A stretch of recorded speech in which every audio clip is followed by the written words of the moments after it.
La enseñanza del día de hoy lleva por nombre Cuando Dios dice no. Y ahora sí, nos vamos a reír un buen ratito en nuestros propios problemas. Yo creo que todos aquí nos hemos enfrentado en alguna ocasión, alguna respuesta que no esperábamos de Dios. Un rotundo no cuando Él se digna en su infinita sabiduría a hablarnos y a decirnos que no. O un silencioso no cuando le pedimos algo y no nos responde.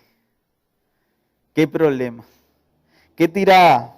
¿Qué hacer en esas circunstancias cuando Dios nos dice que no de maneras muy claras o de maneras muy sutiles?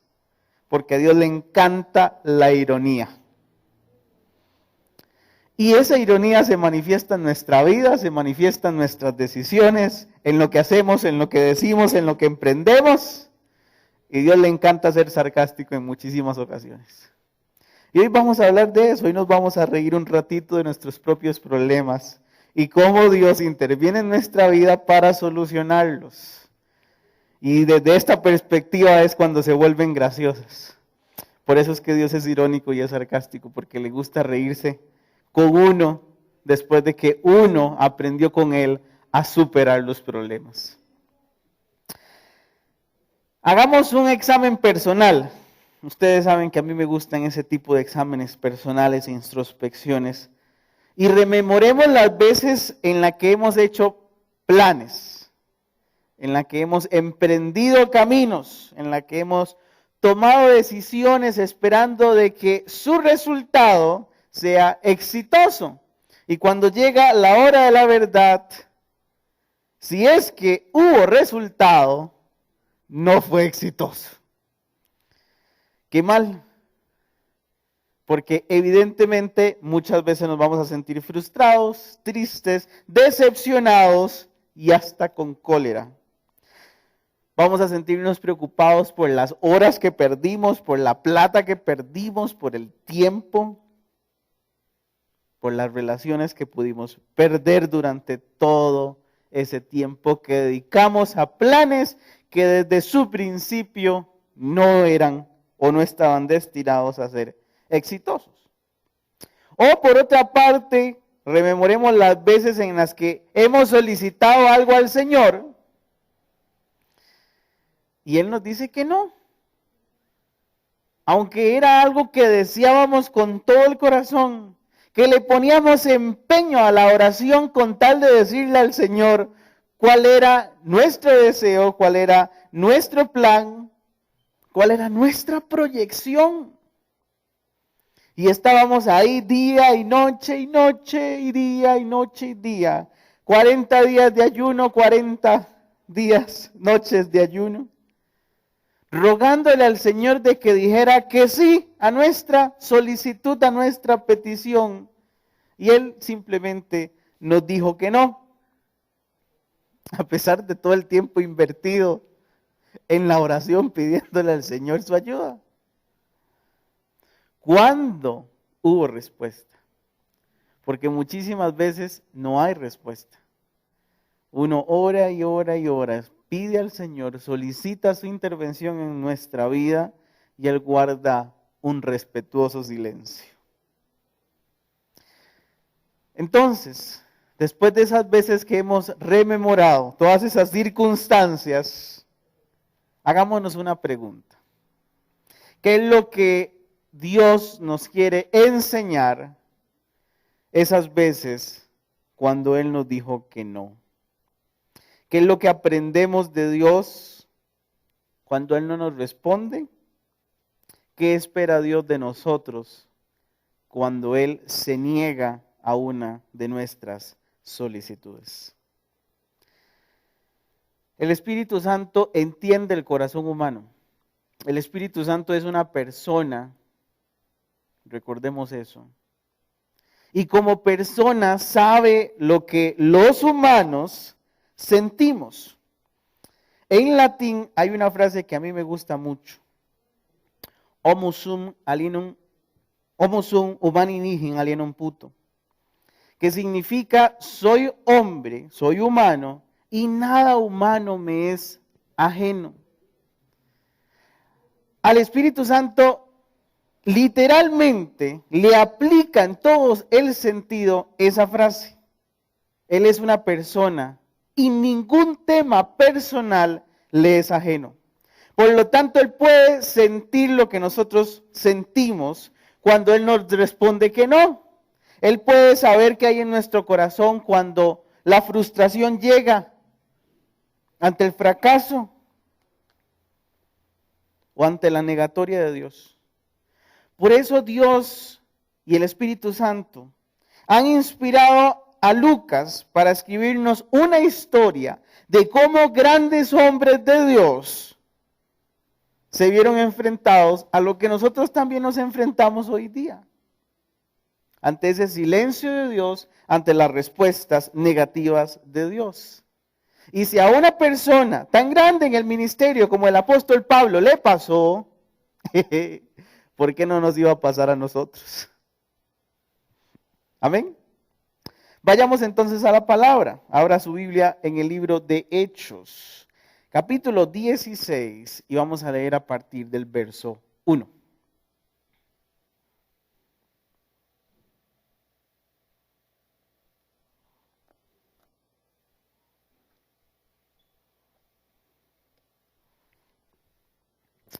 Ok, nos vamos a poner en contexto antes de leer la escritura bíblica. Lo último que pasó en el libro anterior al que vamos a leer hoy fue el Concilio de Jerusalén, donde se discutió si los gentiles, los convertidos gentiles, los que antes eran paganos y aceptaron a Cristo en su corazón, debían o no aplicar la ley de Moisés, específicamente la circuncisión. Y recordemos que en mutuo acuerdo, bajo un debate cara a cara, ya vimos los principios de cómo resolver las diferencias entre los hermanos de la iglesia. En ese debate cara a cara, tanto el Espíritu Santo como los presentes llegan a la conclusión de que los gentiles no deben cumplir la ley de Moisés. Por lo tanto, no debían ser circuncidados. Ese es el contexto de lo que estábamos viendo en la historia bíblica. Después de que termina el Concilio de Jerusalén, Pablo emprende su segundo viaje misionero. Otra vez va a visitar las iglesias que ya había fundado en el primer viaje misionero y va a querer predicar en otras áreas donde en ese primer viaje no había predicado. En este segundo viaje, por circunstancias que ya hemos mencionado en otras ocasiones, se va a unir al equipo misionero Silas y Lucas. Y vamos a ver cómo se integra un personaje más. Entonces leemos en el 16, versículo 1. Después llegó a Derbe y a Listra. ¿Recuerdan Listra del primer viaje misionero? ¿Quién vivía en Listra? Timoteo. Muy bien. Y he aquí, es decir, en Listra, había allí un cierto discípulo llamado Timoteo, un muchachito del cual ya hemos hablado desde el primer viaje misionero, cuando a Pablo lo apedrean, lo lapidan en Listra. Hijo de una mujer judía creyente, es decir, de linaje judío que había aceptado a Cristo en su corazón, probablemente durante el primer viaje misionero, pero de padre griego, lo cual nos hace pensar de que el padre no se convirtió. Y daban buen testimonio de él los hermanos que estaban en Listra, donde él vivía, es decir, la iglesia en Listra daba buen testimonio del discípulo Timoteo, pero otra iglesia también daba buen testimonio de Timoteo, Iconio, la iglesia de Iconio. Entre Iconio y Listra hay 33 kilómetros, que antes se tenían que recorrer a pie. Y Timoteo participaba de ambas iglesias. O sea, era muy fiebre para ir a la iglesia. Quiso Pablo que éste fuese con él. Evidentemente, si iba a estar viajando 33 kilómetros todos los domingos para ir de una iglesia a otra, muy probablemente iba a ser integrado al equipo misionero, ¿no? Y tomándole, ojo, le circuncidó, recuerda el contexto, por causa de los judíos que había en aquellos lugares, porque todos sabían que su padre era griego y madre judía, padre griego, madre judía. Y al pasar por las ciudades les entregaban las órdenes que habían acordado los apóstoles y los ancianos que estaban en Jerusalén, es decir, en el concilio del capítulo anterior, para que las guardasen. ¿Recuerdan las 4 condiciones que dijo el Espíritu Santo que sí debíamos cumplir los gentiles? No beber sangre, no comer carne de animales que no fueron desangrados, no caer en fornicación, es decir, en inmoralidad sexual, y abstenernos de alimentos sacrificados a los ídolos. Así que las iglesias, versículo 5, eran confirmadas en la fe y aumentaban en número cada día. Y atravesando Frigia y la provincia de Galacia, les fue prohibido por el Espíritu Santo hablar la palabra en Asia. Y cuando llegaron a Misia, intentaron ir a Bitinia, pero el Espíritu Santo no se los permitió. Y pasando junto a Misia, descendieron a Troas. Troas es un puerto. Y le mostró a Pablo una visión de una noche. Un varón macedonio estaba de pie rogándole diciendo, pasa a Macedonia y ayúdanos. Ahorita vamos a ver un mapita. Cuando vio la visión, enseguida procuramos, ojo a Lucas, la voz de Lucas, hablando en primera persona, procuramos partir para Macedonia, dando por cierto que Dios nos llamaba para que le anunciésemos el Evangelio. Vamos a ver el mapa.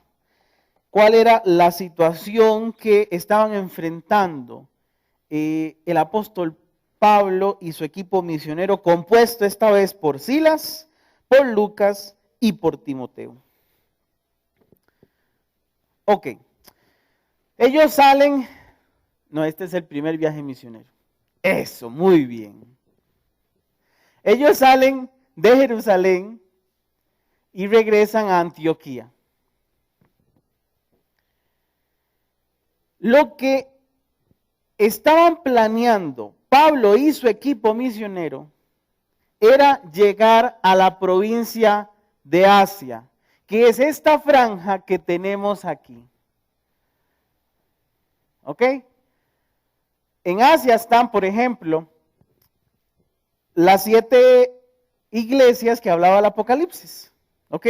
Pero el Apocalipsis 30 años después de que se escribió Hechos, ¿verdad? Entonces ya las iglesias estaban fundadas. Pero vemos entonces las ciudades, por ejemplo, de Éfeso, de Colosas, Laodicea, Esmirna, Sardes, Pérgamo, Tiatira, nombres que ya hemos conocido por Apocalipsis capítulo 2 y capítulo 3.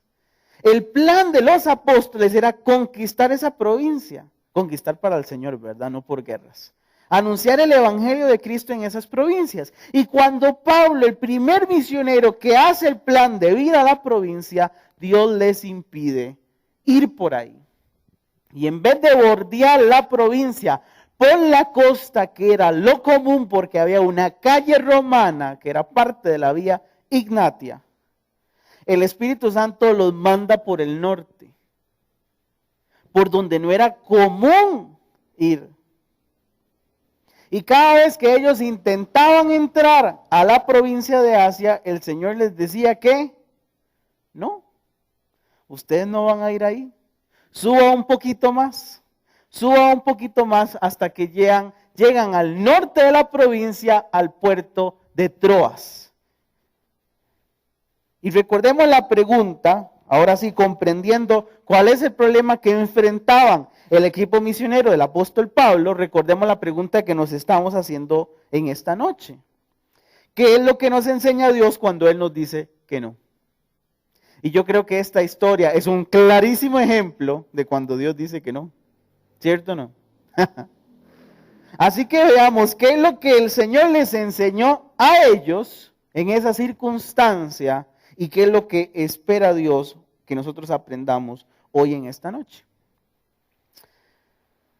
Número 1, ¿qué es lo que Dios nos enseña cuando Él dice que no? Dios nos pide sacrificios para servirle mejor. ¿Y por qué vamos a hablar de sacrificios? Porque el pasaje que estamos estudiando hoy inicia con un sacrificio. Ahora sí, nos ponemos en contexto. Los hermanos, los apóstoles y los ancianos, los supervisores de la iglesia se ponen de acuerdo en Jerusalén de que ningún gentil sea circuncidado.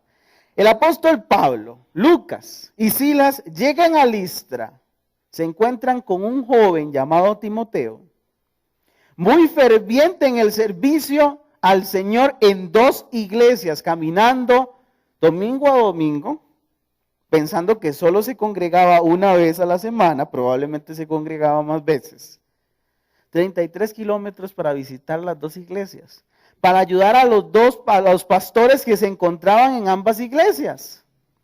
Timoteo era un muchacho muy ferviente y ya habíamos visto la razón de esa efervescencia ministerial. Claro, había presenciado un milagro sorprendente cuando el Espíritu Santo levanta, ya sea de la enfermedad o de la muerte, al apóstol Pablo en Listra. Es decir, el nacimiento espiritual de Timoteo se debe a una circunstancia milagrosa que lo impactó para siempre. De ahí su efervescencia en el ministerio. Pero a pesar de que era efervescente en el ministerio, muy activo, muy presente, muy dispuesto a caminar 33 kilómetros, caminarlos, porque no era un muchacho rico, no tenía dinero, no tenía la capacidad para comprar una burrita, mucho menos un camello.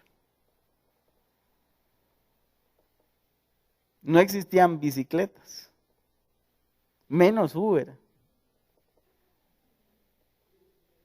Era caminar 33 kilómetros para participar de las 2 iglesias. Claro, el apóstol Pablo ve a Timoteo y dice, este es el muchacho que yo necesito, porque además se acaba de enfrentar a otro muchacho que lo dejó abandonado. Y dice, este no me va a abandonar porque si está dispuesto a visitar 2 iglesias caminando, me va a servir mucho en el ministerio. Pero se hallan con un problema. Timoteo era mestizo. Madre judía, padre griego. ¿Qué significa la palabra griego? Que era un pagano. Y además recordemos, cuando hablamos en aquella ocasión de Listra, recordemos que en Listra no había sinagoga. ¿Por qué? Porque ni siquiera en Listra habían más de 10 varones judíos.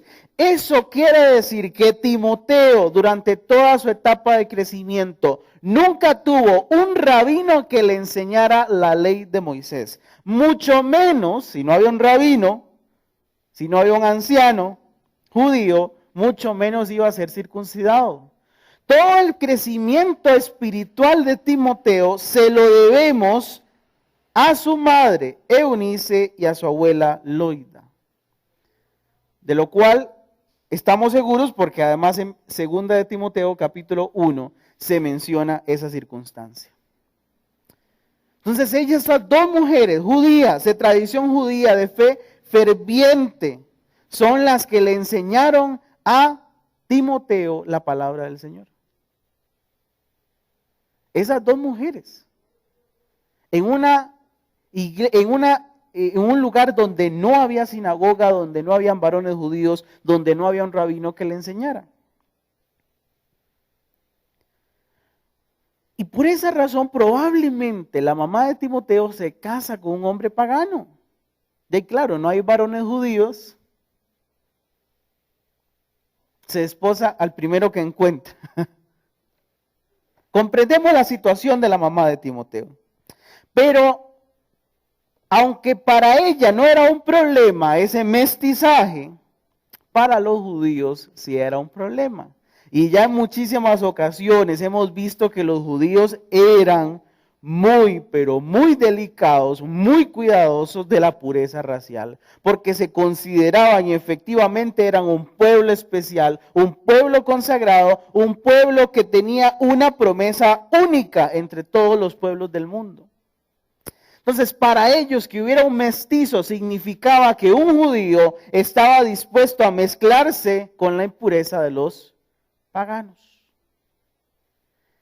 De manera tal que ningún judío iba a aceptar que Timoteo, a pesar de su efervescencia, a pesar de su disponibilidad, a pesar de sus sacrificios personales para servir a 2 iglesias, a pesar de todo ello, ningún judío iba a estar dispuesto a que un mestizo les predicara. Timoteo estaba en un problema serio. De manera tal que Dios, a través del apóstol Pablo, a pesar de que la iglesia ya había decidido eliminar la circuncisión para los gentiles, Dios le pide un sacrificio personal, que se circuncidara.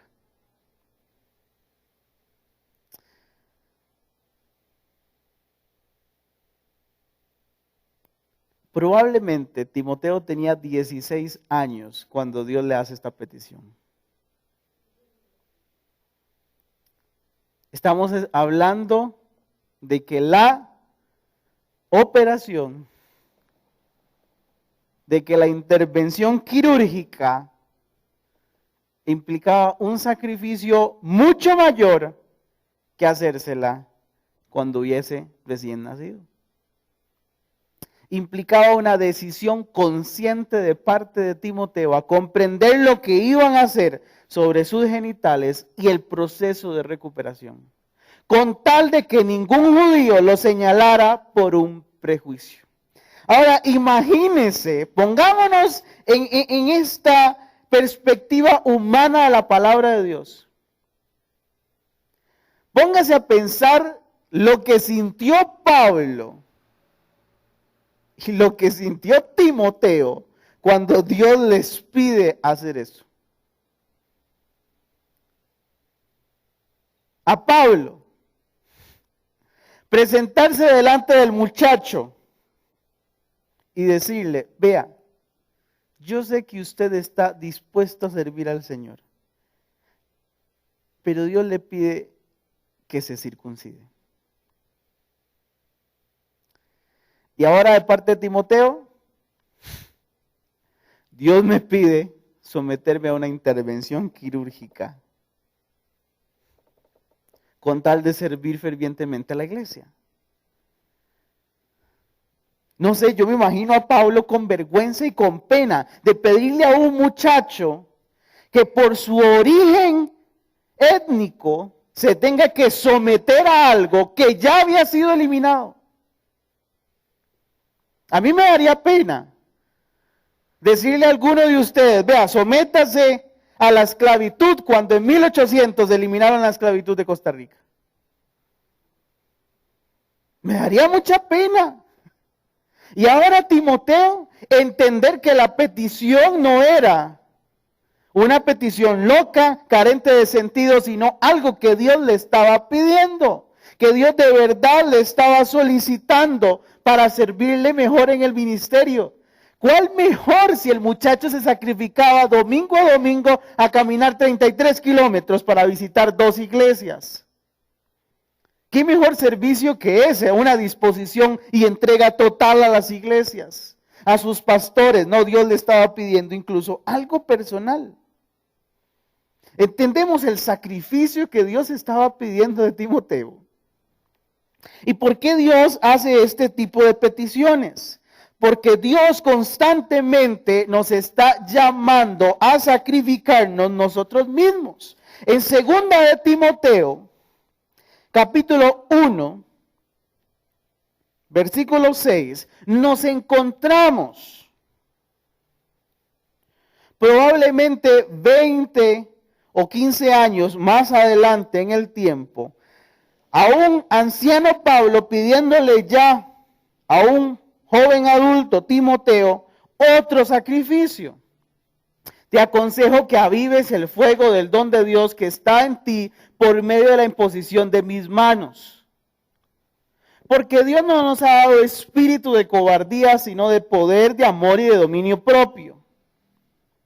Por tanto, no te avergüences de dar testimonio del Señor ni de mí preso suyo, sino participa en las aflicciones por el Evangelio según el poder de Dios. 15 años más adelante de lo que estamos analizando hoy, Dios le vuelve a solicitar algo a Timoteo. Que no sea un cobarde, sino que sufra penalidades por causa del Evangelio. Es decir, Timoteo no solo se vio enfrentado a un solo sacrificio personal, se vio frente a miles de sacrificios pequeños, grandes, individuales que tuvo que hacer a lo largo de su vida cristiana. ¿Y por qué es que Dios pasa solicitando sacrificios? ¿Por qué Dios nos pasa pidiendo a nosotros sacrificios personales? Veamos lo que dice la palabra en Mateo 16.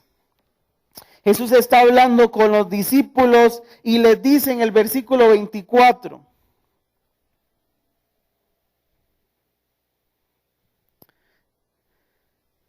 Si alguno quiere venir en pos de mí, es decir, seguirme detrás mío, pisar mis huellas, niéguese a sí mismo, tome su cruz y sígame.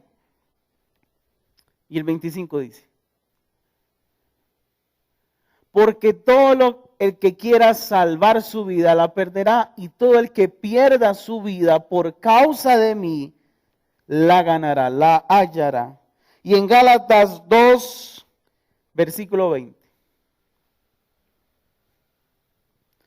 Con Cristo estoy juntamente crucificado. Y ya no vivo yo, sino que Cristo vive en mí. Y ahora vivo en la carne. Y ahora que vivo en la carne, lo vivo en la fe del Hijo del Dios, el cual me amó y se entregó a sí mismo por mí. ¿Por qué es que Dios pasa pidiendo sacrificios pequeños, grandes a cada uno de nosotros? Yo creo que la respuesta es más que obvia, ¿no? Si el Señor Jesús se entregó en la cruz y se sacrificó por mí, me toca ahora a mí entregarme yo a Él. El pacto de vida eterna es un pacto de contraprestación. No es un contrato de que el Señor me va a beneficiar así porque así, no. La sangre de Cristo tiene un precio, y es mi propio sacrificio. Como cristiano debo entregarme también a Cristo. Él dio su vida por mí, pero ahora me toca a mí dar mi vida por Él. Y entregar poco a poco mi vida en pos de Él. Me toca ahora a mí tomar la cruz que fue de Cristo, clavármela en la espalda y caminar con ese peso, sabiendo que cada vez que me entrego a Él, estoy siendo un mejor hijo a la vez que yo me sacrifico con Él. En Romanos 8 dice la palabra, dice el mismo apóstol Pablo, que cuando sufrimos con las aflicciones de Cristo, nosotros también seremos coherederos de su gloria. Es decir, los beneficios de Dios vienen en la medida que yo aprendo a sacrificar mi propia vida, mis propios intereses, mis propios planes, mis decisiones, mis proyecciones. Claro, Timoteo era buenísimo sirviendo a las iglesias, pero Dios le estaba pidiendo el sacrificio que daba en el clavo.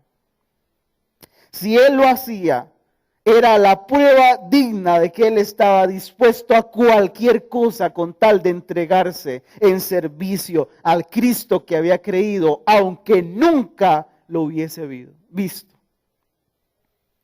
De hecho, Timoteo es el primer creyente de segunda generación, que nunca vio a Cristo con sus ojos, pero le sirvió incondicionalmente.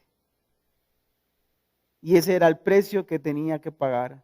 Para los apóstoles tal vez era un poquito fácil servirle al Señor, porque habían vivido con Él, habían visto su gloria, habían visto su resurrección. No tenían otro chance porque La relación de ellos con Jesús era tan íntima que no había otra posibilidad. Pero para Timoteo, una persona que nunca conoció ni vio a Jesús con sus propios ojos, el sacrificio de seguir a Cristo requería de fe genuina. Y ahí donde se cumple la palabra, dichosos los que no ven, pero aún así creyeron. Ese era el sacrificio de Timoteo, en esa parte especial de su vida. Esa fue su iniciación ministerial. Qué maneras de servirle al Señor, ¿no? Tener que incluso ofrecerle el cuerpo en sacrificio. ¿Qué es lo que Dios espera que nosotros aprendamos hoy de eso? De que Dios nos pide sacrificios. Dios a veces nos dice que no, porque si nos dijera que sí, tal vez no estaríamos dispuestos a sacrificarnos. Pero Dios nos está pidiendo que nosotros nos sacrifiquemos, nos entreguemos con Él en la cruz, que Él en medio de la cruz pueda sentir mi presencia con Él, juntamente crucificado con Cristo. Amén. ¿Qué aprendemos además de esto? Número 2, que Dios impide las malas proyecciones, los malos planes para redireccionar nuestras emociones. Cuando nosotros tomamos decisiones, emprendemos proyectos, hacemos planes, créanlo que aunque no se lo pidamos, Dios va a intervenir. Imagínense, póngase en los pies del equipo misionero después de salir de Listra. De Listra salían ya hacia las ciudades de Asia. En su proyección, en su plan desde Listra, iba a salir el punto inicial donde iban a visitar las otras ciudades de la provincia de Asia. La Odisea, Éfeso, ya se me olvidó, Pérgamo, Tiatira. Todas esas ciudades que los apóstoles tenían interés de evangelizar. Ellos hacen el plan, se emocionan, se entusiasman. ¿No le parece muy similar a lo que nosotros hacemos hoy día? Nosotros hacemos nuestro plan. Vemos que ese plan se ve bonito, tiene una buena proyección, tiene buenas posibilidades de ser exitoso y por ende, por esa imagen de éxito en el futuro, nos entusiasmamos. Entonces ahora humanicemos a los personajes bíblicos, humanicemos a esas 4 personas que estaban haciendo el viaje misionero. A un apóstol Pablo que va ahora a predicar fervientemente a una ciudad 1 que no había sido evangelizada. A un Lucas deseoso de registrar lo que Dios iba a hacer en esas ciudades. A un Silas que estaba aprendiendo a ser un misionero como el apóstol Pablo. Y a un Timoteo que se acaba de someter a un sacrificio con tal de servirle al Señor. ¿Ustedes no creen que ellos tenían entusiasmo a la hora de tener ese plan? Estaban emocionadísimos, vamos a ir a evangelizar Asia. ¡Qué emoción! Vamos a ir a hacer grandes obras, vamos a ir a predicar su palabra, que Dios haga milagros en Asia. Asia para Cristo, una provincia entera para mi Dios. ¿No les suena muy similar a que nosotros hacemos hoy? Entusiasmados, emocionados, con el plan hecho, probablemente hasta con presupuesto, porque ellos dependían de las ofrendas misioneras. Y probablemente ya le habían dicho a la iglesia de Antioquía, a la iglesia de Jerusalén, a las iglesias de Galacia, hermanos, vamos a ir a Asia. Y este es nuestro plan, y este es el idioma que hablan ahí. Como los misioneros hoy día cuando hacen sus proyecciones. Y este es nuestro público meta. Y para el ministerio de los niños Silas lleva esto. Y para el ministerio de los jóvenes Timoteo lleva esto. Y llevamos a Castillo del Rey, a discípulos a medio mundo. Claro, entusiasmados, emocionados. Y cuando llegan a la primer ciudad de la provincia de Asia, imagínense a las puertas de la ciudad. ¿Qué es lo que dice la palabra? Vayamos a Hechos, leámoslo directamente a la palabra. Leamos las palabras que utiliza Lucas para describir lo que siente. Versículo 6, 16, 6.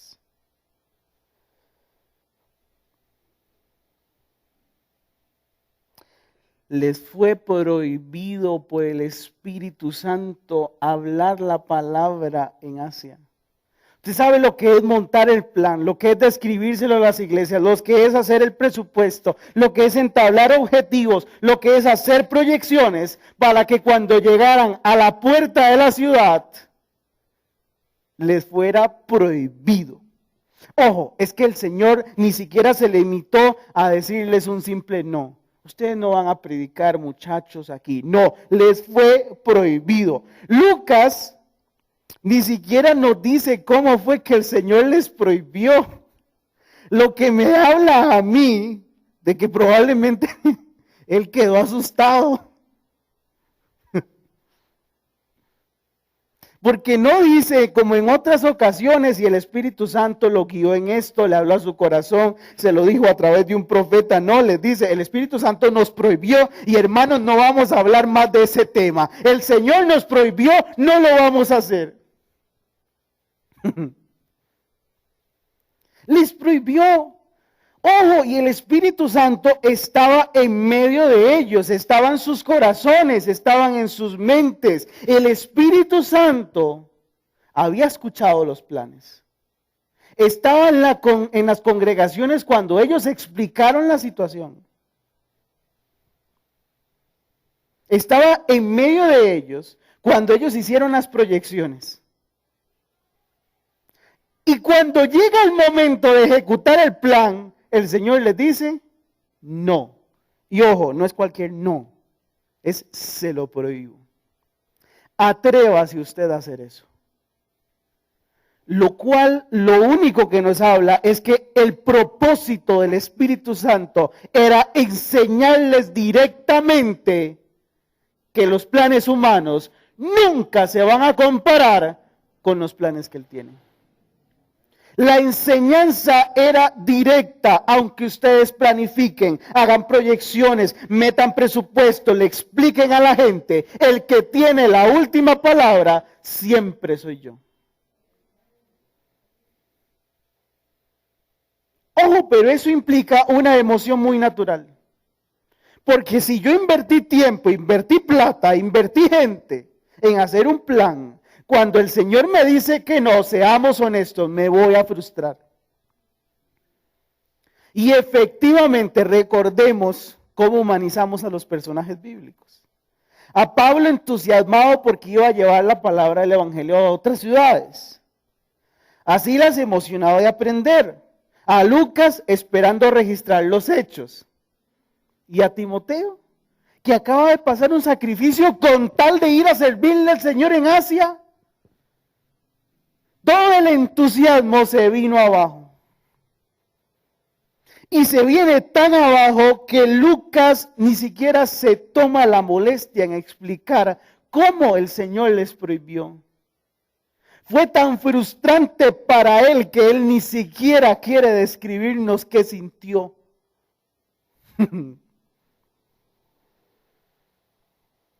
¿Qué era lo que estaba diciendo Lucas? No, hermanos, mejor no hablemos de eso. Todavía aquí en el Cora. El Señor sabe cuáles son sus mejores planes, pero duele. Duele. Entonces dice, bueno, no vamos a predicar en la primer ciudad de Asia. Vayamos a Bitinia, entonces, entremos a la provincia de Asia por Bitinia. ¿Y qué dice el versículo 7? Pero el Espíritu no se los permitió. O sea, ellos además intentaron ejecutar el plan por otra vía. ok, no tenemos las puertas abiertas de esta ciudad, vayamos a la otra a ver si nos metemos a la misma provincia. Y no, Dios no se los permite. Y en todo su camino, pongamos el mapa, ellos empiezan a subir y a subir hacia el norte, hacia más al norte, al norte, al norte, al norte.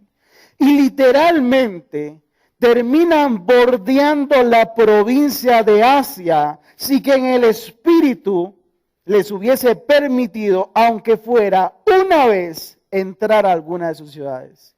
Ellos terminan bordeando la provincia entera por un camino que no era normal recorrer. ¿Por qué? Porque ciudad por ciudad Dios les iba diciendo que no. ¿Han visto el meme de el conejo? Ok, imagínense al Señor diciéndoles de esa manera, tan directa, no. Terminan rodeando la provincia, nunca entraron a la provincia de Asia. Es como que Dios, bueno, que uno haga un plan de ir a predicar a Guanacaste y de Alajuela no pase. Y empiezo a bordear la provincia, me voy por Naranjo entonces. Y el Señor, no. Bueno, me voy por Grecia, no. Me voy por Upala, no. Me voy por Guatuso, no. Ya llegué a Nicaragua y nunca entré a Guanacaste. A pesar de que invertí el tiempo, ojo, de recorrer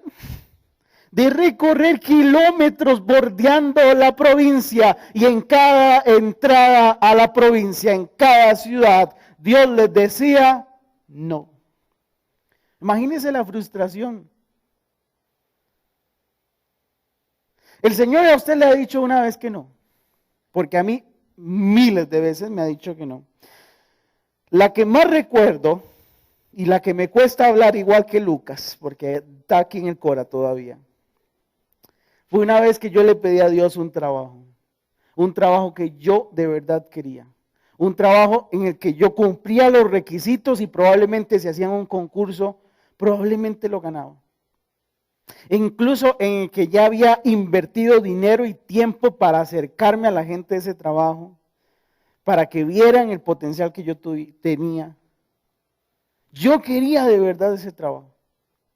Y cuando llega la oportunidad, me escogen para el trabajo, empiezo a trabajar las primeras semanas y Dios me dice, renuncia a ese trabajo.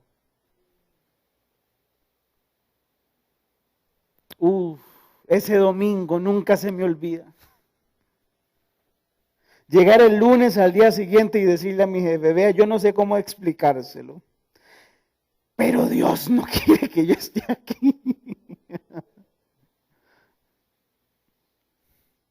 Yo quiero estar aquí. Este es el plan que yo hice. Este es el plan por el cual invertí tiempo, invertí dinero, invertí capacitación. Esto es lo que yo quiero, aquí es donde yo quiero estar, pero el Señor espera otra cosa de mí. Y duré además meses desempleado, recordando todos los días que pude haber estado ahí. Pero el Señor tiene otros planes. Y lo que el Señor quiere enseñarnos con esas enseñanzas, valga la redundancia, tan directas, tan dolorosas, tan frustrantes, es que nuestros planes no valen nada, absolutamente nada. Para Él lo único que vale es lo que Dios planea y proyecta para nosotros. Al Señor no le interesa si nosotros nos frustramos en nuestros planes, porque no son nada. En Eclesiastés, el autor de Eclesiastés habla de esos planes como el viento, son como el humo. Los planes humanos son como el humo, no se pueden tocar, no se pueden agarrar, no se pueden retener. Es una imagen muy apropiada para describir lo que nosotros podemos planear en comparación con los planes eternos de Dios. ¿Qué es lo que Dios nos quiere enseñar cuando Él nos dice que no, a pesar de que estemos frustrados? De que debemos ser agradecidos, debemos ser pacientes, debemos estar confiados. En Filipenses capítulo 4, versículo 6.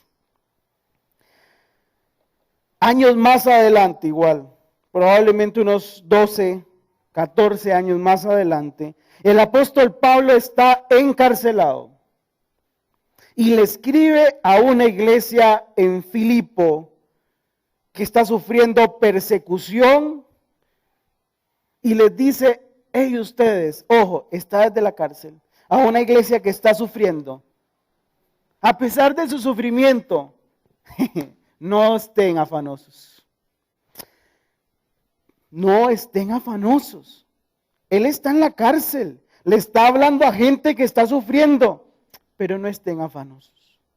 Más bien, sean conocidas sus peticiones delante de Dios con oración y ruego. Está bien, eso es lo que hacemos cuando nos frustramos. Ay, Señor, usted lo que sabe, que cuánto invertí yo, cuánta plata di. Señor, usted sabe cuánto me duele esto, cuánto sufro por esto. Pero luego dice, con acción de gracias, está loco.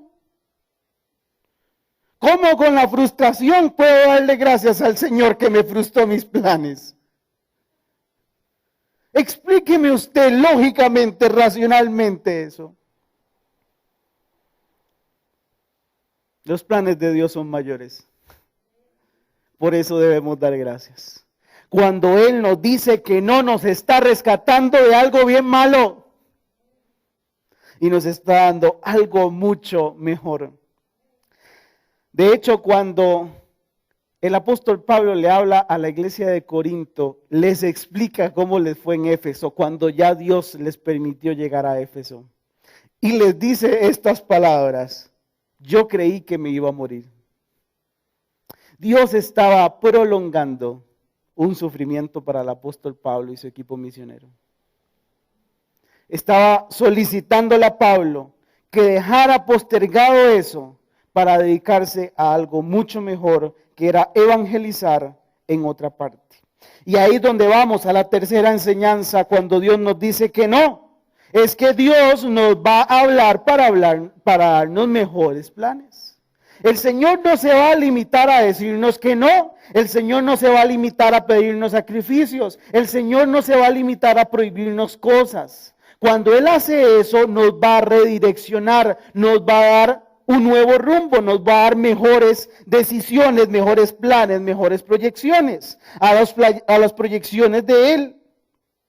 El apóstol Pablo estaba tan frustrado que el Espíritu Santo le prohibiese una y otra vez, que en el versículo 9 nos dice que él no podía dormir.